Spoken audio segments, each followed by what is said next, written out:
"You're a disappointment," my father shouted as he signed my trust fund over to my sister. "She's a lawyer and you're just playing with computers in your apartment." I didn't argue. I just smiled and left. 3 years à la terre. Their faces at the IPO ceremony were priceless. The mahogany walls of my father's study seemed to close in as he signed the final document with a flourish. The scratching of his Mont Blanc pen against paper felt like nails on a chalkboard.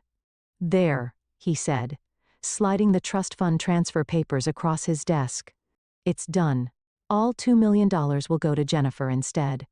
My name is Emma Chin, and at 2008, I was being written off by my family for the last time. My sister Jennifer stood by the window trying to hide her triumphant smile as she watched our father disinherit me. "Emma," my mother sighed from her perch on the leather armchair, "if you just gone to law school like your sister, if you just applied yourself." "I did apply myself," I said quietly, watching my father's expression darken, "just not to what you wanted. Playing with computers in your apartment isn't applying yourself," he snapped, standing up to tower over his desk. "Your sister may partner at Thompson & Mitchell 32. Meanwhile, you're what? Coding websites for small businesses living in that tiny apartment in the city." I could have told them then. Could have explained that what they saw as playing with computers was actually the development of an AI-driven financial technology platform that was about to revolutionize global markets. Could have mentioned the Series B funding meeting I had next week with venture capitalists who'd already valued my company at $300 million, but I didn't. I learned long ago that my family only saw what they wanted to see. "You're right," I said instead, standing up. "I'm clearly a disappointment. Jennifer deserves the money more than I do." Jennifer shifted uncomfortably by the window. For a moment, I caught a glimpse of the sister I used to know, the one who had shared ice cream with me after bad days at school, who'd helped me with my math homework before our parents' expectations had driven a wedge between us. "Emma," she started, but I held up a hand. "It's fine, Jen." "Really? Congratulations on making partner. You've earned this." As I walked toward the door, my mother called after me. "Will you at least join us for dinner? Your father's reserved a table at Le Bernardin to celebrate Jennifer's promotion." I turned back one last time, taking in the scene.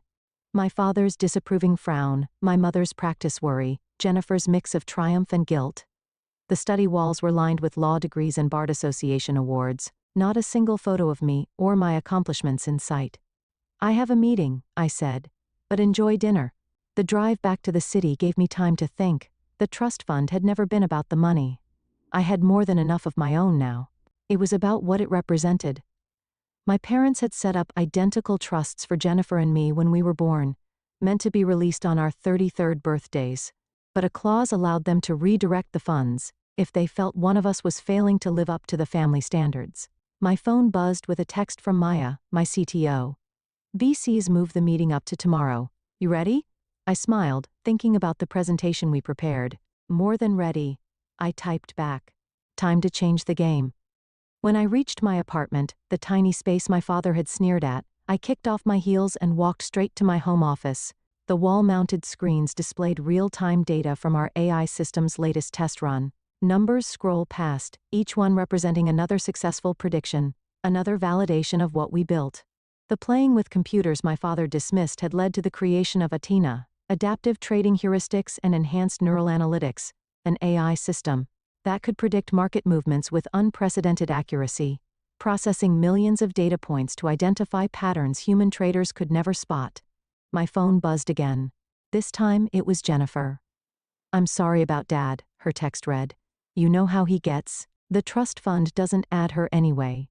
Right? You're doing fine with your computer stuff."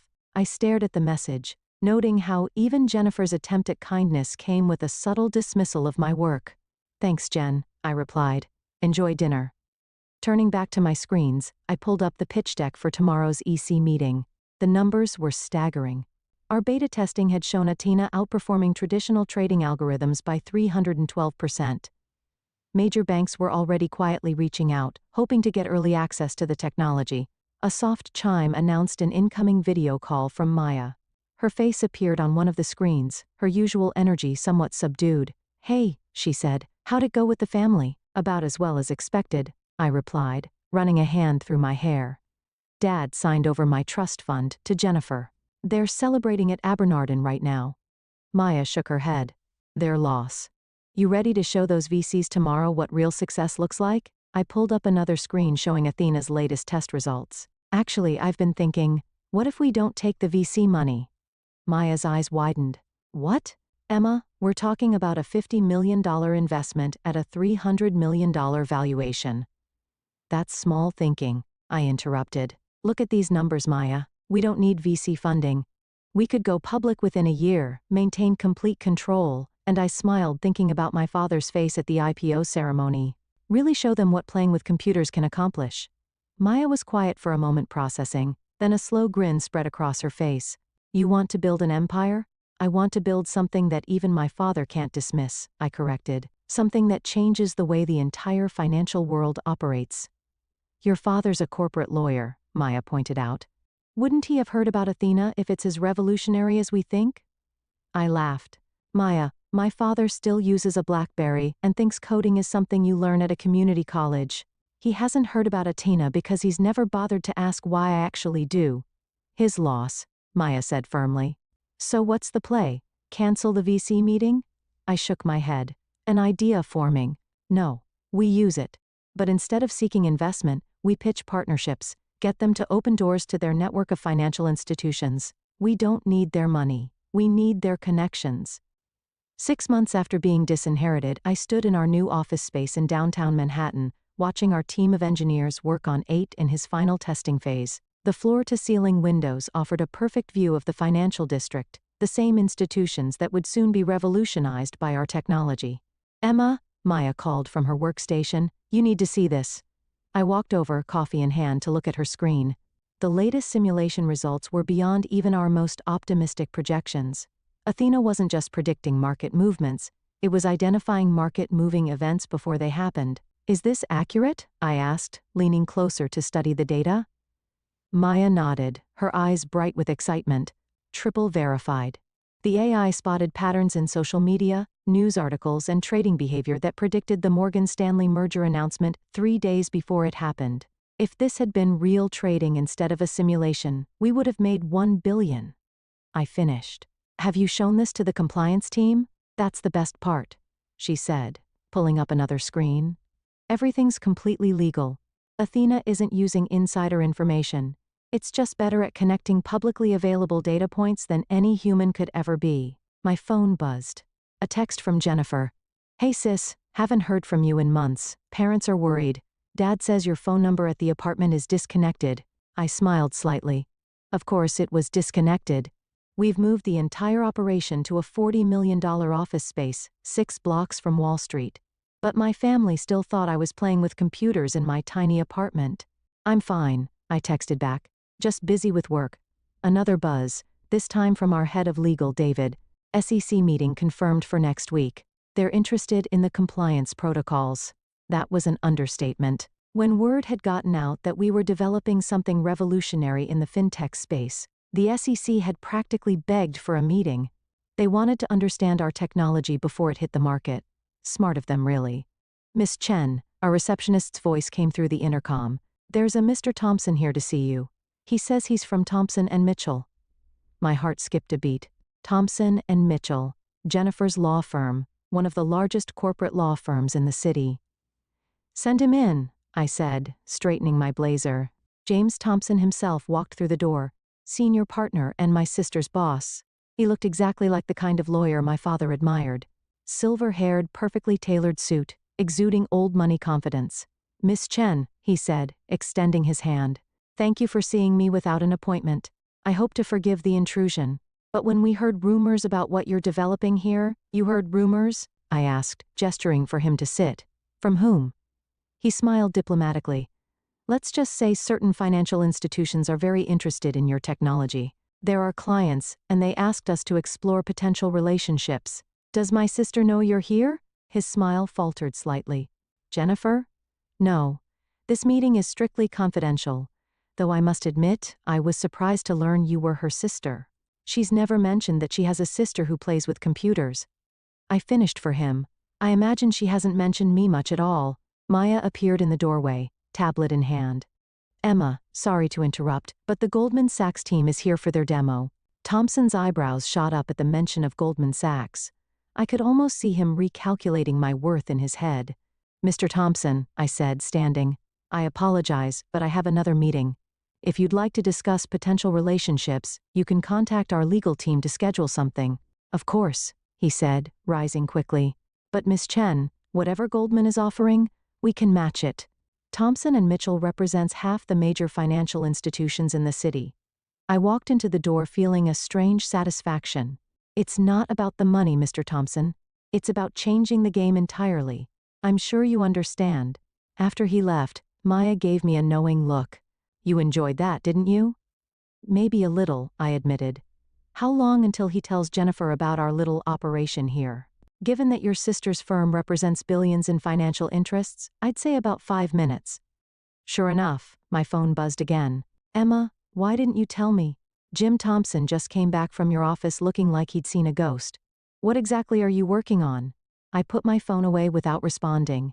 There would be time for family revelations later. Right now, we had a demonstration to prepare for. The Goldman Sachs team was already waiting in our conference room. 5 executives in expensive suits, trying not to look too eager. Their presence here was a coup. Getting Goldman as an early partner would open every door in the financial world. "Ladies and gentlemen," I began, standing at the head of the table, "what you're about to see will fundamentally change how the markets operate. But first, I need you all to sign these NDAs." The morning of our IPO, I stood in front of my mirror adjusting my suit. Chanel, Knockout, my parents would recognize the difference. The Wall Street Journal sat on my desk. Our company's impending public offering splashed across the front page. Athena set to launch biggest tech IPO of the year. Expected valuation, $800 million. My phone had been buzzing non-stop for days. First, Jennifer, then my mother. Finally, even my father had tried to reach out. I'd let their messages pile up unanswered. They'd all be at the ceremony today anyway. The invitations had gone out weeks ago. "Ready for this?" Maya asked, appearing in my office doorway. She traded her usual tech company casual wear for a sharp business suit. "Born ready," I replied, picking up my presentation folder. "How's Athena performing this morning?" "Like a dream. The latest analysis shows her predicting market movements with 99.7% accuracy. The trading floor is buzzing. Everyone knows this is going to change everything." We made our way to the stock exchange where crowds had already gathered. Financial reporters lined the entrance, cameras flashing as we approached. I caught snippets of their commentary. Youngest female CEO to take a company public. Revolutionary AI trading technology already has contracts with major financial institutions. Inside, the exchange was electric with anticipation. Our team had gathered near the podium along with representatives from every major bank and financial institution in the city. And there, in the front row, sat my family. My father's face was a study in conflicting emotions, pride warring with regret, confusion battling with awe. My mother kept dabbing at her eyes with a handkerchief. And Jennifer. Jennifer just stared at me like she was seeing her sister for the first time. "Emma." My father stepped forward as I approached the podium. We had no idea." "No," I said calmly. "You didn't because you never asked." Before he could respond, the exchange president called me to the stage. It was time to start the ceremony. "Ladies and gentlemen," I began, my voice carrying across the suddenly quiet trading floor. 3 years ago, I started coding a THENI in a tiny apartment. People called it playing with computers. They said I was wasting my potential. They couldn't see that I was building the future. My eyes met my father's as I continued. Today, a TENI processes more financial data in a second than all of Wall Street could analyze in a month. She predicts market movements with near-perfect accuracy, all while operating within strict ethical and legal guidelines. But more importantly, she represents what's possible when you believe in your vision, even when no one else does. The ceremony proceeded according to tradition, speeches, handshakes, the ringing of the bell. But the real moment came when our stock price appeared on the big board. The room erupted in cheers as the numbers soared past our projected opening. By lunch, my personal stake in the company was worth over $300 million, more than 100 times the trust fund my father had signed away. After the ceremony, my family approached hesitantly. Jennifer spoke first. "Emma, I'm so sorry," she said, her lawyer's composure cracking. "All this time when you tried to tell us about your work, save it," I said. But not unkindly. "You all saw what you wanted to see." My father cleared his throat. Princess, about the trust fund. Keep it, I interrupted. Jennifer earned it just like I earned this. Sometimes the best thing someone can do for you is believe you'll fail. It makes success that much sweeter. But we're family, my mother protested. We should have supported you. I looked around at my real family, Maya and our team. The people who believed in the vision when it was just lines of code in a tiny apartment. You're right. We are family, I said, which is why you're all invited to dinner tonight. I've reserved the private room at Le Bernardin. I hear it's a good place to celebrate success. My father's face reddened at the reference to that dinner 6 months ago, but he managed a small smile. We'd be honored. Later that evening, as my family marveled at our company's technology and success over expensive wine, I thought about the long road that had led here, the nights coding while they thought I was wasting time, the meetings they dismissed as playing with computers, the victory they tried to give to someone else. My phone buzzed. A message from Maya. Stock closed at double our projected value. You're officially a billionaire. I smiled, watching my father try to explain to his country club friends how his disappointing daughter had built an empire right under his nose. Success, I've learned, wasn't about proving them wrong. It was about proving myself right. Emma, Jennifer said, pulling me aside, I need to tell you something. After Jim Thompson came back from your office tea day, I looked up everything I could find about I started buying stock in every company that showed interest in your technology. I believed in you, even if I didn't show it. I raised an eyebrow. Did you make money? She grinned. Enough to pay back that trust fund 10 times over. Said, because I'm going to need a lawyer I can trust for our next expansion phase, someone who understands both technology and family. Her eyes widened. Are you offering me a job? I'm offering you a chance to be part of something bigger than both of us. What do you say, sis? Ready to play with computers? The next morning, as I walked into our office building, now officially the ATGNI Tower, I passed a young intern working on code in the lobby during her break. She reminded me of myself back when everyone thought I was wasting time with computers. Keep at it, I told her. Sometimes the biggest success stories start in the smallest apartments. She looked up, recognition dawning in her eyes. Miss Chen, I read about how you built Athena. My parents think I'm crazy for choosing programming over law school, but you have a vision. I finished for her. Hold on to that. And remember, the people who underestimate you today will be reading about you tomorrow. As I rode the elevator to my office, I thought about legacy. Not the kind my father had tried to force on me, but the kind you build yourself, one line of code at a time. Athena wasn't just changing the financial world, she was proving that success doesn't always look like people expect it to. And sometimes, the best inheritance isn't the one you're given. It's the one you create for yourself.